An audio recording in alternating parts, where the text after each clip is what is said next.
आणखी एक महत्त्वाची बातमी आहे। मुंबई नाशिक महामार्गावरील मुंडेगाव जवळ असलेल्या जिंदाल कंपनीमध्ये भीषण आग लागली आहे। मध्यरात्रीच्या सुमारास ही आग लागलेली आहे। सुदैवाने यात कुठलीही जीवितहानी झाली नाही, मात्र वित्तहानी मोठ्या प्रमाणात होण्याचा अंदाज आहे।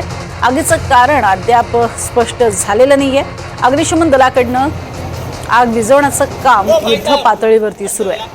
काही वर्षांपूर्वीच याच जिंदाल कंपनीमध्ये भीषण अग्नितांडव पाहायला मिळालं होतं आणि मुंबई नाशिक महामार्गावरच्या मुंडेगाव जवळ असलेल्या याच जिंदाल कंपनीमध्ये पुन्हा एकदा भीषण आग लागलेली आहे। अधिक माहिती घेऊयात प्रांजल कुलकर्णी यांच्याकडनं। प्रांजल, काय अधिक माहिती या आगी संदर्भात? प्रज्ञा, साधारणतः नाशिकहून मुंबईकडे जाताना एक 12 किलोमीटर अंतरावरती मुंडेगाव आहेत आणि त्याच मुंडेगाव जवळ असलेल्या जिंदाल कंपनीमध्ये भीषण असं अग्नितांडव हे बघायला मिळतंय।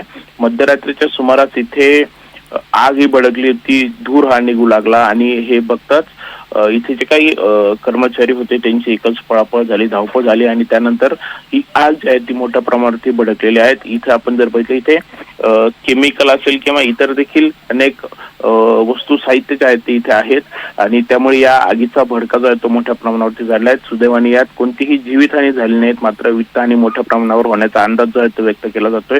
नाशिक असेल, यासोबतच इगतपुरी तसेच काही खासगी देखील अग्निशमन दलाचे बंब जे आहेत इथे दाखल झाले आहेत आणि अग्निशमन दलाकडून आगीवरती नियंत्रण मिळवण्याचे प्रयत्न जे आहेत ते युद्ध पातळीवरती सुरू आहेत। मात्र विशेष म्हणजे आपण बघितलं तर काही वर्षांपूर्वी याच जिंदाल कंपनीमध्ये भीषण अग्नितांडव असं बघायला मिळालं होतं।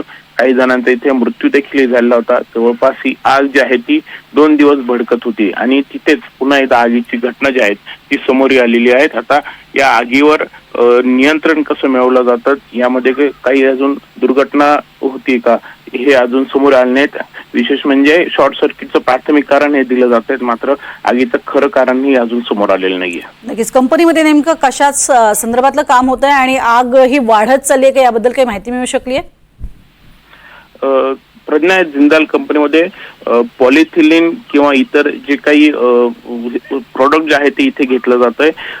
त्याबाबत देखील म्हणजे हे जे युनिट आहे 4 नंबर गेट जवळचं हे युनिट आहे असं सांगतायत आणि त्या युनिटमध्ये नक्की कसलं काम चालतं हे अजून समोर आले नाहीयेत। मात्र आपण ही दृश्य जर बघितली तर ही दृश्य बोलकी आहेत। आगीचे लोट जे आहेत, धुराचे लोट जे आहेत ते दूरपर्यंत जाऊन पोहोचलेले आहेत।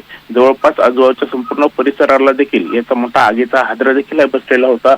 जोरदार इथे आवाज देखील झालेत असं देखील माहिती जी आहे ती आता समोर येते। मात्र सध्या आपण जर बघितलं तर आगीवर नियंत्रण मिळवण्याचं काम जे आहे ते युद्ध पातळीवर सध्या इथे सुरू आहे। नक्कीच, तुर्तास धन्यवाद या संपूर्ण माहितीसाठी प्रांजल।